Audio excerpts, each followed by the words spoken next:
What is up, everybody, and welcome back to another edition of Laying the Points with Farley Bets. Hopefully you are following me at Farley Bets on X, formerly known as Twitter, and you would have been watching our current run in the WNBA, 14-4 this season, 3-0 the past few days, feeling very, very, very good about our positions in the WNBA and how we're viewing the marketplace, as the odds makers are definitely starting to get sharper. I don't think there's as much to expose in the WNBA, but early in the season, man, very exposable market, and feel good about our chances moving forward on these teams. 12 teams only, right, in the WNBA. So it kind of makes it nice to, just focus on a smaller cadre of sports teams in this league that only happens for a few months in the summer, as we kind of take a break in the summer, right? We handicap WNBA, UFC for sure most weekends, tennis almost on a daily basis, and maybe we'll squeeze some other things in there. But the summer is also a chance for a handicapper like me at Farley Bets, Chris R. Farley to the layperson. Maybe if you haven't listened before, former Circa winner in 2021, 114K cash prize, over 200 units won in the NBA and NFL the past 4 seasons. Chris Farley at Farley Bets here for a seasoned handicapper like myself, who is mostly focused on the NFL, and then the NBA is a close second.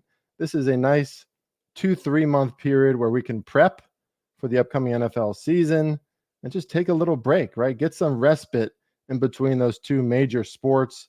NBA season just ending a few days ago, Boston Celtics winning that series 4-1. Of course, I was on the Mavericks in Game 5 again, stupid old me. So in the NBA season, we finished just over plus 11 units this year, over 500 plays, 53% overall. All those things are pretty average. I'm not thrilled with our performance in the NBA this season, but overall, we're a winner. You gave out a lot of winning plays in the Bet US NBA show on this podcast. And not every year you're going to hit a 56, 57%, right? I started off as a public pro handicapper hitting 58% in 2021, or maybe it was 2020. I forget. It was 2020, I think, because it was the COVID year. Next year I hit 56%. There was a 57% in there for one season as well. But, not every season can be that exceptional. And the NBA product, during the regular season, it's kind of trash, right? It's really hard to predict the motivation for some of these teams. Of course, the resting and the injury reports and how they're misreported sometimes is really tough. So, I keep on saying that I'm going to limit my volume in the NBA. Easier said than done when you perceive market value day to day, but increasingly I am getting away from betting the regular season. I mean, most of those bets for me in the NBA came after mid-December, as we still were focusing on the NFL. So it just goes to show you how much opportunity there is. 500 plays over a whole season in the regular season and playoffs of the NBA. But to put a lot of your money on a consistent basis against the odds makers in the NBA, I think is a really tough situation, because there's clearly a lot of information that's not easily known out there. Lines moving in weird directions. And again, the motivation, the injuries, all the things that make the NBA season kind of clunky and a little too long, like a lot of the things that the fans complain about, right? Also makes it really tough to bet on. So we're happy that we're in the positive. We're happy with 53% because you can't do 56, 57 every season. But we'll be back at it next season, probably again starting in December at some point as the NFL season winds down. But this podcast today is about the NFL season.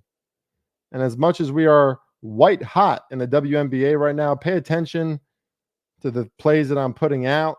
Support us over at sportswagers.live or sportswagers.ca. If you click on one of those banners of our affiliate sports books, you will get a discount, and that'll help us stay around, stay alive, so that we can keep on giving out those high quality free picks to you every single day. Again, 14-4 in the WNBA. And all those picks have been faux free. So this podcast is going to be talking about 3 mysterious, mystifying, confusing NFL teams heading into the 2024 season. At least they are to me. But as I talk about them and think out loud. And after doing some research, like some more down and dirty and deep research on 3 teams, I think I have a better idea of what I can expect, but I still am left with a big question mark over my head because these are tougher teams to figure out heading into this season, that's for sure. Let's start with the Seattle Seahawks. Now, the theme, if you will, of the Seattle Seahawks is change, right?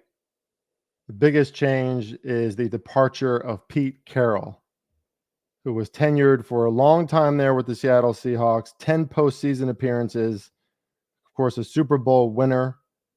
I believe that was Super Bowl 38 with those Seattle Seahawks, and just a long, legendary tenure from USC to Seattle for Pete Carroll. And I think he will be remembered as one of the best NFL coaches, since those Seattle Seahawks won, and they won often every single season under his reign. And of course, what we remember about Pete Carroll as a coach is, even though he was one of the older NFL coaches throughout his tenure, one of the most energetic, always positive, right? Always boosting the guys in the sideline. Those are tough shoes to fill for Mike Macdonald, new head coach of the Seattle Seahawks as of January 2024. So he's only been with this team now for 6 months. Pretty quick transition, and comes as a celebrated defensive coordinator from the Ravens. Obviously has some good experience in his career overall. But it's a lot of change, right? It's a lot of change. Ryan Grubb also coming over from Washington, the University of Washington, that is, as their offensive coordinator. Big job for him too, right? Big shoes to fill for an offense in the past that was very productive, but also coming off a season where they were 9-8. Geno Smith kind of regressed a little bit, right? And we saw that offense having more challenges than usual. Injuries to a few of their guys didn't help. Right? Injuries to DK Metcalf, injuries to Geno Smith, running back injuries always seem to be a problem for the Seahawks. And that offensive line has been a huge problem, right? They brought over Laken Tomlinson in the offseason from the Jets. Not sure how much I like that move. Like, he's not a great pass blocking offensive lineman, but I guess a more veteran presence. But I'm not convinced that this Seattle Seahawks offensive line is going to be a good enough unit this season, because I think they need to get that run game going. They need to establish it consistently, and that hasn't been the case for a team like Seattle, who has been built off of that in seasons past.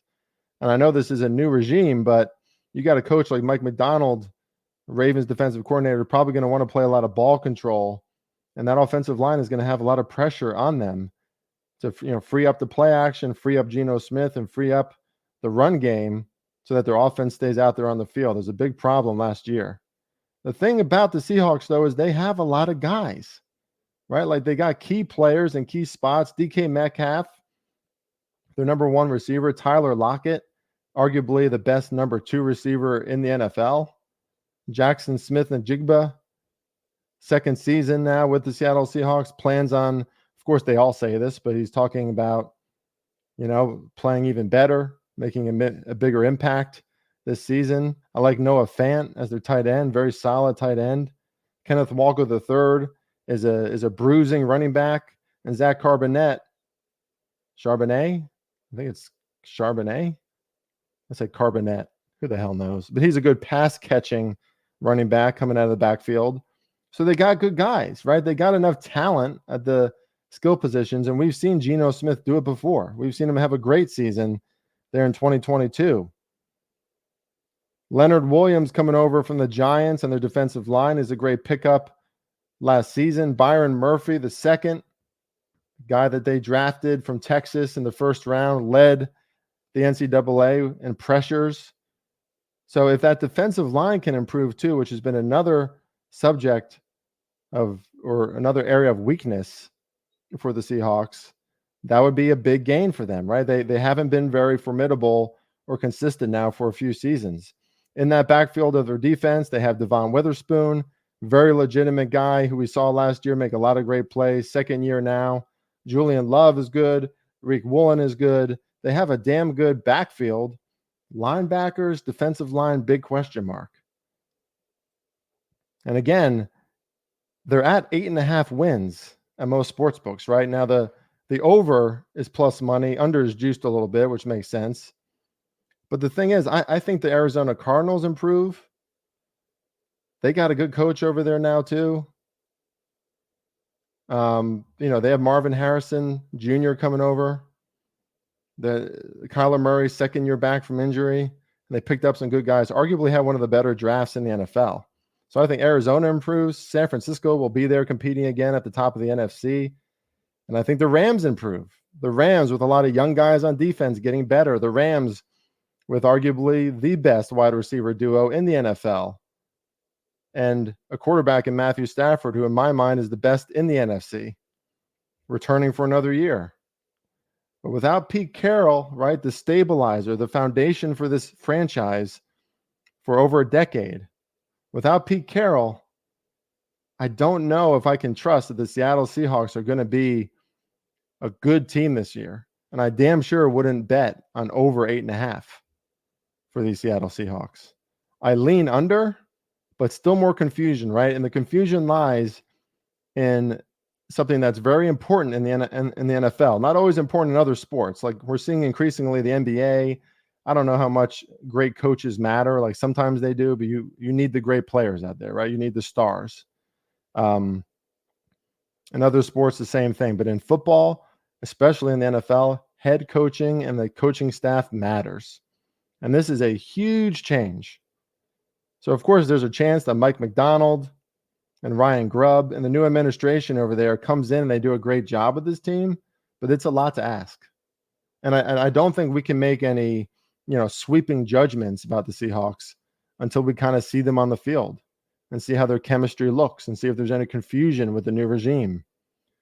Right? It's tough to make a bold call. Like if you listen to handicappers out there or you podcast and they're like, the Seattle Seahawks are going to be awesome this year, that there's no way that they're not at least being a little disingenuous with you. Because when you have this much change in the front office, especially in the coaching staff, it is not easy to convert that into instant wins, especially coming off of a guy like Pete Carroll. All right, let's talk about the Chicago Bears. The Bears. Yeah, the Bears are right. Now, this is, obviously talking about the Bears is a hot topic, right? Everybody's kind of excited about the Bears this season. Let me turn my mic up. My mic keeps on going down in volume. I have no idea why. Everyone's talking about the Chicago Bears, of course, right? Caleb Williams, number 1 draft pick, high expectations. Kid seems really cool and calm and collected. And you look at their new roster, especially on offense, and you can't help but be like, ho, wait a second. That's a shit ton of talent, right? You brought in Caleb Williams. Now you got DeAndre Swift at running back, and they still got Khalil Herbert back there. They still, they have some good depth behind DeAndre Swift. They brought over DJ Moore last year. Keenan Allen, they've just brought over this offseason. Arguably one of the most consistent veteran wide receivers in the NFL, right? Kind of like a Hines Ward type of guy, just knows how to be a professional wide receiver and produce year after year. Coming off of some injuries, but Keenan Allen, damn good player. Rome Odunze, another top draft pick for them, big guy, I believe from Washington, right? I don't have all these college players memorized, but I mean, you look at those 4 guys, Swift, DJ Moore, Keenan Allen, and Rome Odunze, and that is a very legitimate cadre of weapons for Caleb Williams, right? Like what an array of talent for him just starting off in his first team. And their offensive line, according to experts, like I'm not an offensive line expert, heading into 2024, they're a top 10 unit, right? So they can protect Caleb Williams. We think they can get some things done for Caleb Williams. But of course, protecting him back there, giving him time to adjust to the speed of the NFL is going to be really, really important. And there's a reason why a lot of these number 1 picks, these number 1 pick quarterbacks have issues at first, right? Look at Baker Mayfield, look at Trevor Lawrence. I mean, you got a bullseye on your back, right? The whole league knows that you were the number one draft pick. So the whole league is going to try to make life difficult for you. Look at Bryce Young last season. not an easy season. There's a lot of problems there in Carolina, but you're putting yourself out there. Oh, you're the number one pick. You're the best player to come out of college. Okay, we'll see. And the thing is about Chicago and the NFC North is the NFC North is not easy anymore, right? You got two potential top teams in the NFC North. Definitely the Lions, but maybe the Packers too, are very competitive, went to the second round of the playoffs last season. I mean, how could you not be impressed by what the Packers did and what Jordan Love did? And now they're back and they're reloaded. And if we're not talking about the Packers or the Lions, two obvious potential top teams in the NFC, the other team, the Minnesota Vikings, even though they're in flux, now that Kirk Cousins is gone, Caleb Williams has to face a Brian Flores-led defense, a defense that improved a lot last season under Brian Flores, an aggressive defensive coordinator who's going to try and get in his head early and often. Like, games against Minnesota aren't going to be easy either.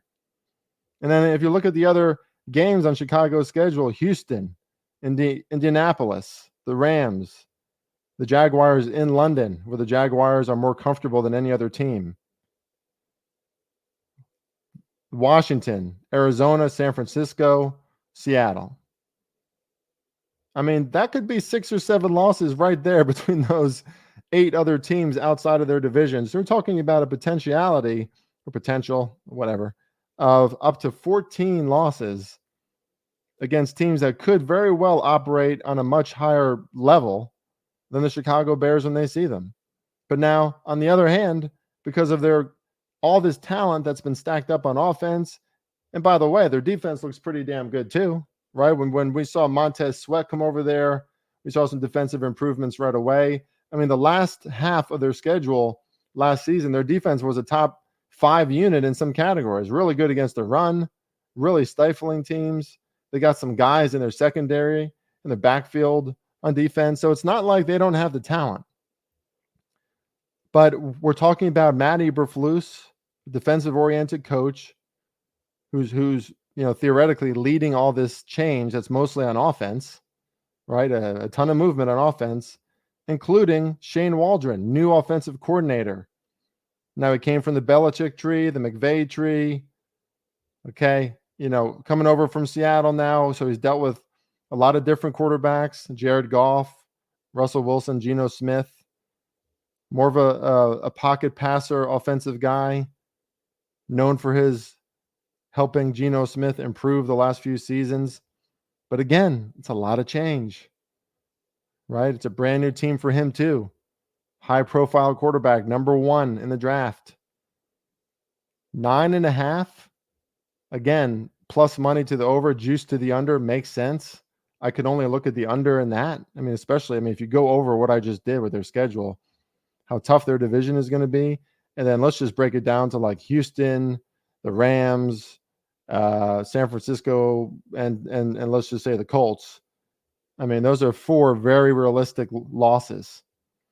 I can't go over. I would lean under. But listen, if the talent all fits together, if Caleb Williams really does have ice in his veins and he's as cool, calm, and collected as him and his painted nails seem, then hey, this could be instantly a much better Chicago Bears team. And that's why I'm not pulling any triggers here. But still pretty mysterious. Still mystifying to this guy. Okay, and let's move on to my last team to talk about it. My last mystifying team, the Jacksonville Jaguars. Listed at 8.5, which is pretty even on both sides. Minus 110, it looks like at most books. Jaguars 8.5. This might be the team that I'm most confused about as far as what they're going to look like this season. Because we know that Houston's on the up and up. I think Indianapolis is on the up and up. Now, Tennessee might be on the down and down. But the AFC South isn't exactly a simple division anymore with teams where if you get better, you're just going to start winning. Like that's not the case, right? As Jacksonville found out last year, right? Doug Peterson, another year with the Jaguars, but didn't exactly equate to automatic wins, right? Missed the playoffs this time. Now, they drafted Brian Thomas Jr., 6'4" wide receiver, big guy out of LSU, has the speed and the talent to make throws pretty much from anywhere, or to make catches from throws that go at him anywhere on the field. The Jaguars traded down to get him, so they really wanted him. They got their guy. That's a nice pickup for them.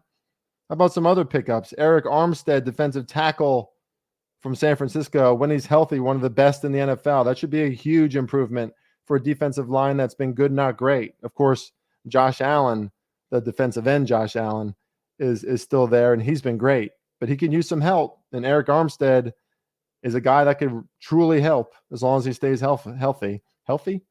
Brought over Gabe Davis, wide receiver from Buffalo. We've seen him make some big catches the last few years when Stephon Diggs was being covered out there. Speedy guy, can catch those deep balls as well. I like that for Jacksonville. They got Mitch Morse, center, 31-year-old center, who, recently he was in a Pro Bowl with the Bills, right? So he's a guy who can play center, and that offensive line has needed improvement. We've seen Trevor Lawrence get beat up a lot. 3.6 yards per rush in 2023, 30th in the NFL. And again, Trevor Lawrence and this Jaguars offense is going to be most dangerous. Like, they're not like the Chiefs or some of these other teams that, even if they don't have a great running game, maybe they still have a good offensive game overall. No, I think Jacksonville needs their run game to work. And of course, they have the talent there, but their offensive line has not really stepped up. There's not a lot of holes for those runners in the backfield. Brought over Ezra Cleveland as well, veteran guard. It's an old offensive line, okay? It could be one of the better units that they've had in a few seasons, but it's old. And what can we expect from Trevor Lawrence? Coming off a down year, getting a lot of criticism, right? His stats basically match Daniel Jones, right? Same draft class, getting paid a lot more than Daniel Jones, and his stats are pretty much the same. So, it's now or never, I think, for Trevor Lawrence. Like, if you don't step up and really show that you are a quarterback who should start and should keep on starting in this league, Trevor Lawrence could turn out to be one of the bigger busts in NFL history. Now, he's not going to just get one more year, right? Like, signed a new contract. Like, he's going to be there for a while. But any fear factor or, any confidence in this guy to deliver for us in our bets kind of starting to fade away, especially when you see other players like CJ Stroud, Anthony Richardson in their own division, who, like, those guys are different, right? CJ Stroud is clearly a very talented quarterback, and Anthony Richardson, too bad he got injured, because that looked like that was going to be one of the more entertaining offenses in the NFL when he was behind center. And they were hanging with some good teams early in the season, putting up points too. Versatile guy. So if you're Trevor Lawrence, you can't just sit back. And they got more talent now. Brian Thomas Jr., I like that pickup. I like Gabe Davis. I like some of the additions to their offensive line, but 8.5 wins could not go over that either. And but although I do think that win total is it's more accurate than the other two teams I mentioned today. But a lot of watching and observing is going to happen for me on these Jacksonville Jaguars, because they mystify me, man. You could see both cases here. You could see, okay, this is it. Trevor Lawrence, improvements made, defense growing too. Okay, let's see it. Like, I could see a turnaround for Jacksonville, but in a division that's got tougher, not sure if that's been enough for their offensive line that they changed. And, Trevor Lawrence now, you got to show us a little more. He's back. He's healthy. No excuses, right?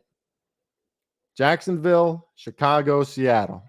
Sit back and watch, and I would refrain from any overly confident wagers on them early in the season. All right, if you follow me on X at Farley Bets, then you probably already know this, but I put up a free play today, LA Sparks at New York Liberty tonight at 7 o'clock, a play that I really like. We've seen some movement in the total there, so you might not get as good of a number as I got. Maybe we're moving the market a little bit too, let me tell you, because once I put out a pick, seems like things move. I don't know if that's a coincidence, but at 14-4, odds makers might want to pay attention. But we like the over in Sparks and Liberty. Check out my full analysis at sportswagers.live to read more about that. And just for a little look ahead here, Friday in the WNBA, Fever at the Dream. Indiana Fever probably getting a little too much love here. Only 1.5-point underdogs on the road. I would lean Atlanta there, but I need to look into that game more. Atlanta's pretty inconsistent this season too, and they've changed a lot. Went from a high-paced, high-scoring team with not a lot of defense to a team that plays more defense, slower paced, and not as gifted offensively. So almost a full turnaround for the Atlanta Dream. I don't know all the ins and outs of why that's the case, which I think is why I'm winning in the WNBA, because I'm not overthinking this shit, right? It's what the market shows you. It's all about the number, folks, the number.